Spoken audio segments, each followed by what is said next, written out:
وبركاته دادي كل شو مسيري دالا زيرت أوبل دولوي دالا وي تحنقية ترى شيدا دولا أقويقة تان لدوش خيش قوم عناق بول ديلا أرسي متداقل دوس ويتميل دونا ويتحمدي قربانس.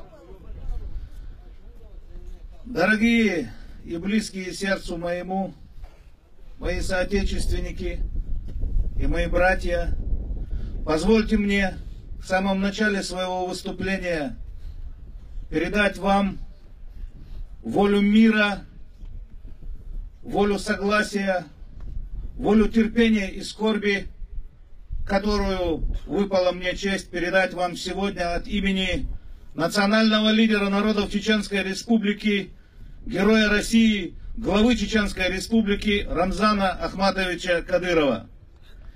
Я хочу, чтобы каждый из вас понимал, что передавая вам его волю, я сам волнуюсь точно так же, потому что являюсь потомственным горцем, чеченцем и мусульманином, который точно так же, как и вы, пришел разделить с вами эту трагическую дату, боль наших национальных утрат и скорбь от той страшной гуманитарной катастрофы, которая имела место быть в 1944 году, 72 года тому назад. Это было время, когда из селения Акки мальчик, которому было всего 2 года, прижимаясь к матери, был водворен в скотские вагоны. Это был мой отец.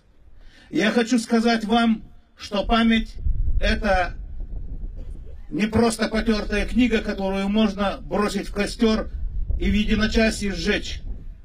Память — это великое пространство, которое позволяет нам из поколения в поколение передавать ее, словно великий талисман нашего будущего.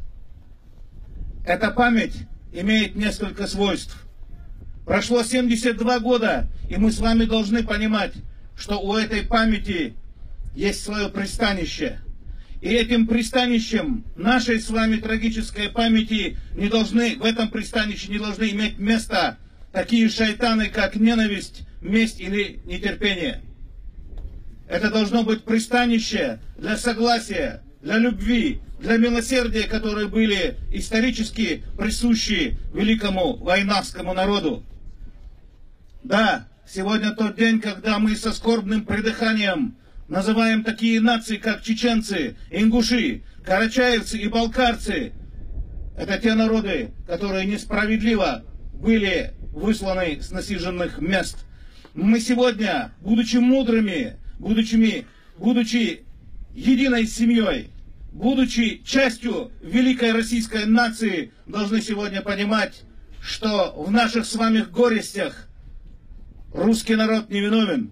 Мы с вами должны понимать и разделять зерна от плевел. Мы должны объяснять друг другу то, что в этом были виновны конкретные личности и конкретные государственные деятели и конкретные системы и режимы.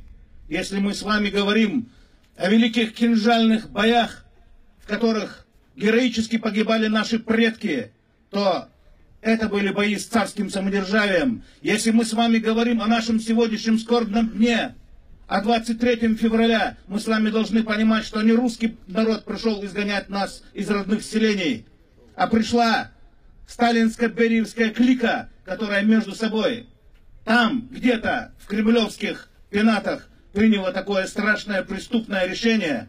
Мы с вами должны понимать, что сегодня наступило время осознать это, и память должна работать не для того, чтобы вбивать клинья между братскими народами России, а для того, чтобы извлечь самые полезные уроки, и чтобы эта память работала во благо наших народов. Я хочу еще раз передать вам слова благодарности за то, что вы имеете сегодня человеческую волю для того, чтобы собраться на этом огромном поле и сказать слова скорби и соболезнований друг другу. Ибо говорит Аллаху Та'ала в Коране: воистину, те, которые погибли на пути Аллаха, они не мертвы. Они живые и получают лучший удел у Господа своего, и нет предела их ликованию за тех, кто еще не успел присоединиться к ним, ибо нет на них страха, и не будут они опечалены. Дал бетки йойлвей, дал батца бойлвей, дала Аллаху алаш дойлвей. Аллаху Акбар.